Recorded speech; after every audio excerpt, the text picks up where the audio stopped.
Ethan Carter had always dreamed of owning a home where he could finally relax without interference. After years in the city, dealing with cramped apartments and endless noise, he moved to a peaceful suburban neighborhood. The house was perfect, spacious, quiet, and best of all, it came with a backyard pool. Even better, the previous owner had opted out of the local HOA, meaning Ethan was free from the typical micromanaging nightmares that came with those organizations. Al, he thought, help us hit 10,000 subscribers. Tap subscribe and join the journey. The first sign of trouble arrived on a humid Monday morning. A sharp knock at the door interrupted Ethan's coffee ritual. Standing on his porch was an older man in a crisp suit, holding a clipboard with the kind of smug expression that only came from excessive authority. The man introduced himself as Gerald Whitmore, head of the neighborhood HOA. Without so much as a greeting, he handed Ethan an official-looking notice. This property is in violation of community guidelines. Your pool is unauthorized and must be drained immediately. Ethan frowned, glancing over the paper. I think you have a wrong house. I'm not in the HOA. Gerald smiled, the kind of smile one gives when they know something you don't. There have been some updates to the neighborhood bylaws. I suggest you read through them carefully. Ethan wasn't amused. I don't need to. I have legal documents stating my house isn't under HOA jurisdiction. He turned the paper over, scanning for any legitimate threats. So, I'll be keeping my pool. Gerald's smile never wavered. You may want to rethink that. With that, he turned and walked away, leaving Ethan standing in his doorway, staring at the paper in his hand. He brushed it off, assuming it was a misunderstanding.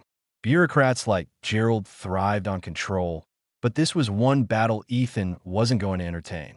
The real problem started the next day. A second letter arrived, this one more aggressive. The fines had started $100 per day until the pool was drained. Annoyed, Ethan ignored it. Then, by the following evening, someone had trespassed onto his property and chained the pool gate shut. That's when he realized this wasn't just a mix-up, it was war. Ethan was livid. The audacity of someone trespassing onto his property and chaining his pool gate shut wasn't just an inconvenience.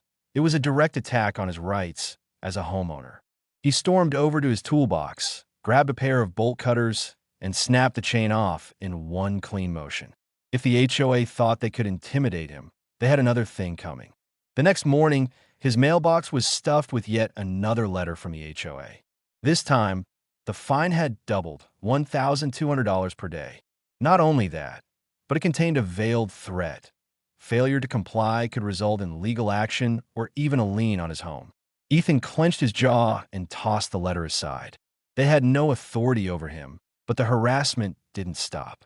A few days later, Ethan walked outside to find a city utility truck parked in front of his house. A worker in a neon vest approached him with a clipboard. Sir, we received an HOA complaint about unauthorized water use. They claim your pool is violating water conservation laws. We've been instructed to shut off service until the matter is resolved. Ethan stared at him in disbelief. You've got to be kidding me. The worker shrugged apologetically. You'll have to take it up with the HOA. This was no longer just about fines and paperwork. The HOA was using every trick in the book to make his life miserable. Neighbors began watching him with wary expressions, some avoiding eye contact altogether. Others, however, whispered words of warning. An elderly man named Franklin Dupree, who had lived in the neighborhood for decades, stopped Ethan during one of his morning walks. You're fighting a battle most of us gave up on years ago, Franklin said in a low voice. These people, they don't play fair. Ethan folded his arms. I'm not in their HOA. They have no legal right over my property. Franklin chuckled darkly. Son, legal has nothing to do with it. They'll twist the system however they need to. Ethan didn't want to believe it, but everything was pointing in that direction. The more he resisted, the more aggressive the HOA became. It wasn't just about his pool anymore. It was about control, and they weren't going to stop until he either gave in or fought back. Ethan knew he couldn't fight this battle blindly. The HOA was playing dirty, and if he wanted to win, he needed to understand exactly what he was up against. He spent the next evening digging through the paperwork he had received when purchasing the house. Somewhere in these documents had to be the proof that his home was legally exempt from HOA rules. As he flipped through old contracts and legal clauses, his phone buzzed with a text from an unknown number. "Meet me at the Rusty Anchor. You need to know what you're dealing with." At first, he considered ignoring it. This had to be some sort of trap. But his curiosity got the better of him. He recognized the bar's name. It was a small, rundown place on the edge of town. If someone had information, he needed to hear it. That night, he arrived at the bar and immediately spotted a woman sitting in a dark corner booth, swirling a glass of whiskey. She looked up as he approached, giving him a knowing smirk. "You must be Ethan," she said, motioning for him to sit. She introduced herself as Samantha Sam Harrove, an ex-lawyer who had once fought the very same HOA and lost everything. "I tried to take them down years ago," she explained. "They don't just bend the rules. They rewrite them whenever they want. You're not the first homeowner they've tried to force back under their control." Ethan leaned in. "They're using fines, shutting off my water, even trespassing. How the hell are they getting away with this?" Sam slid a thick folder across the table. "Because they have people on the inside. Inspectors, contractors, even local law enforcement. They forge documents, fabricate complaints, and manipulate records to force homeowners into compliance. It's all about power and money. The more people they control, the higher the HOA fees they collect." Ethan opened the folder, scanning pages of legal documents, forged signatures, and fraudulent amendments to the HOA's bylaws. He finally found what he was looking for, his home's original exemption clause. It was ironclad.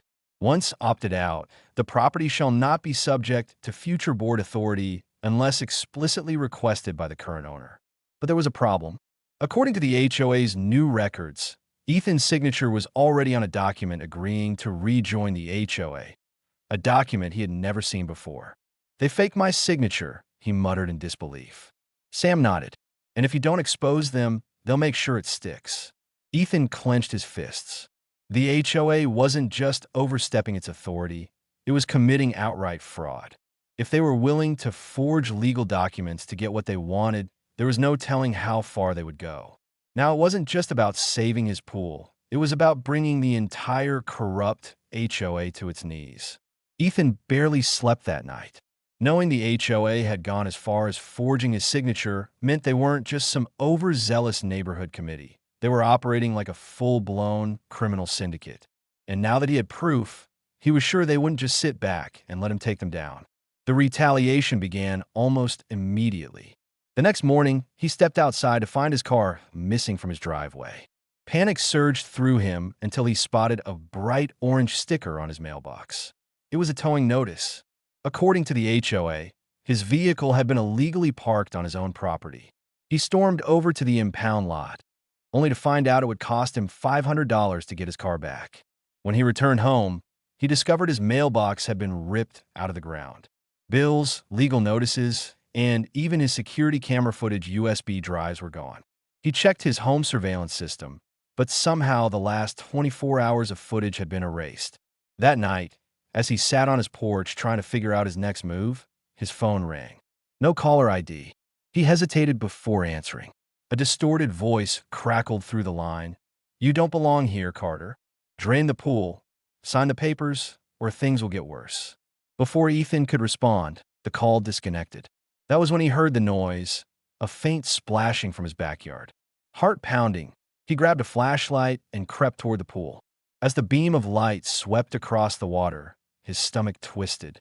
The water had turned a murky green, the stench of chemicals filling the air. Someone had dumped toxic substances into his pool, rendering it unusable. Fury burned through him. This wasn't about rules or fines anymore. This was personal. He stormed back into his house, and Cal led the police, but when the officer arrived, he barely looked at the damage before shrugging. "Sorry, sir. Without evidence, there's not much we can do.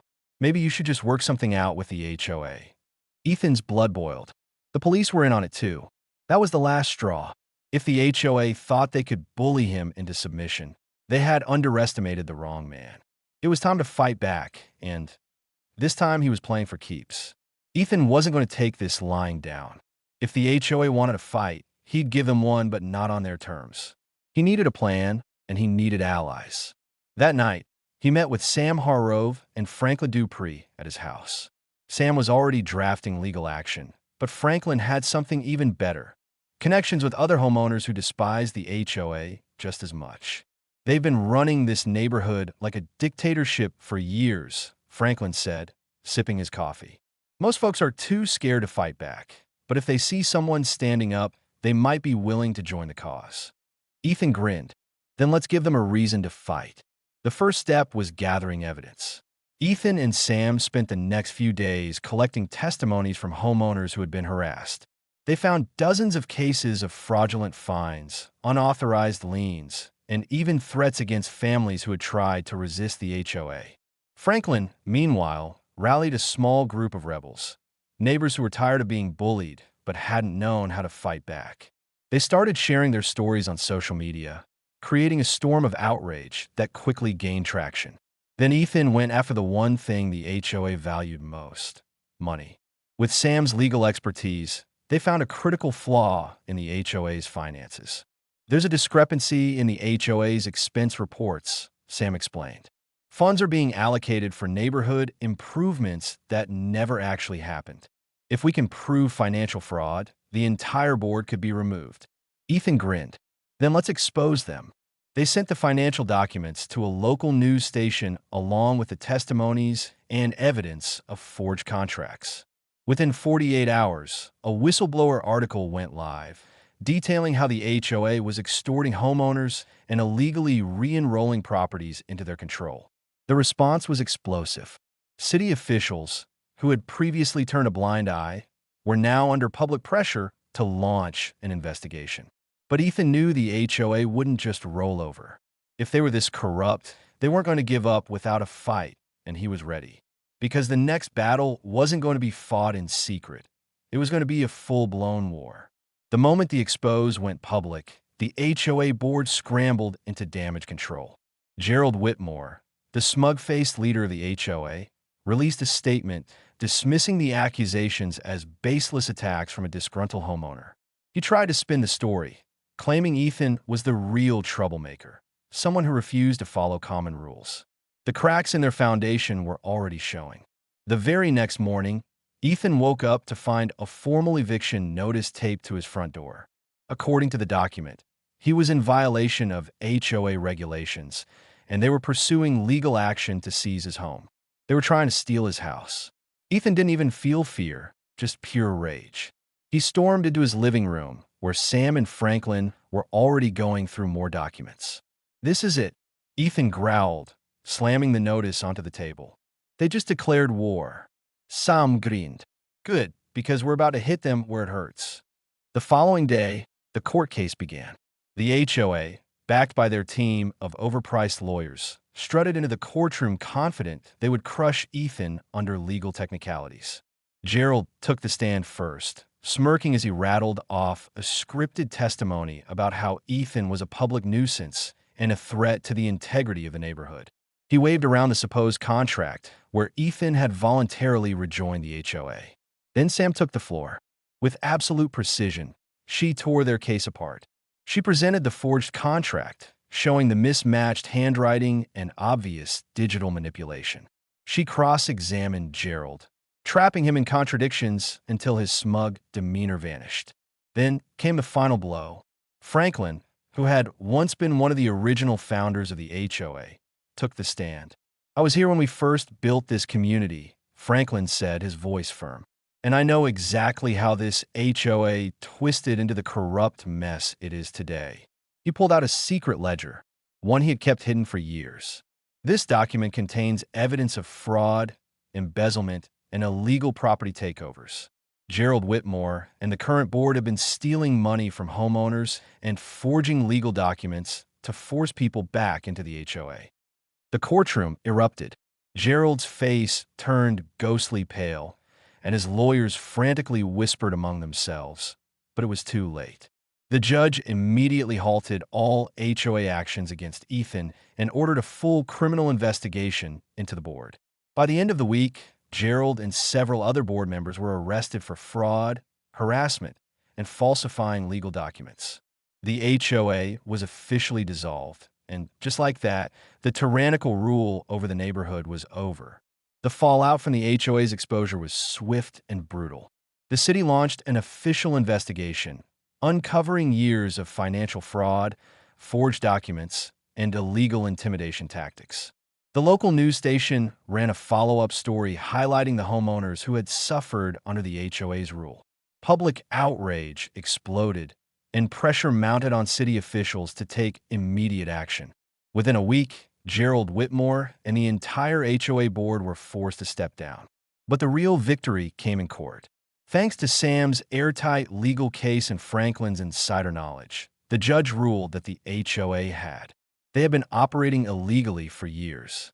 Not only were there fraudulent fines and liens declared void, but they were ordered to repay thousands of dollars to homeowners they had extorted. The biggest blow came when Ethan's case proved that the HOA had forged homeowner signatures to re-enroll properties. With the evidence exposed, the court ruled that the HOA had no legal authority over Ethan's home or any other home that had previously opted out. As a result, the HOA was permanently dissolved. For the first time in years, the neighborhood was free. Ethan celebrated the victory the only way he knew how, by throwing a massive pool party. Neighbors who had once been too afraid to resist now laughed, splashed, and toasted to their newfound freedom. Franklin, sitting in a lounge chair, chuckled as he watched kids dive into the now crystal-clear pool. "I haven't seen this place so alive in years," he mused. Sam, sipping a drink by the edge of the pool, smirked, and no one even had to pay a pool usage fine. Ethan leaned back in his chair, finally at peace. He had won. But just as he was about to take a sip of his drink, his phone buzzed with a notification. A new email from an unfamiliar sender. Subject: New Community Management Proposal. HOA Restoration Plan. Ethan burst out laughing. They never learned. But this time, he was more than ready for them.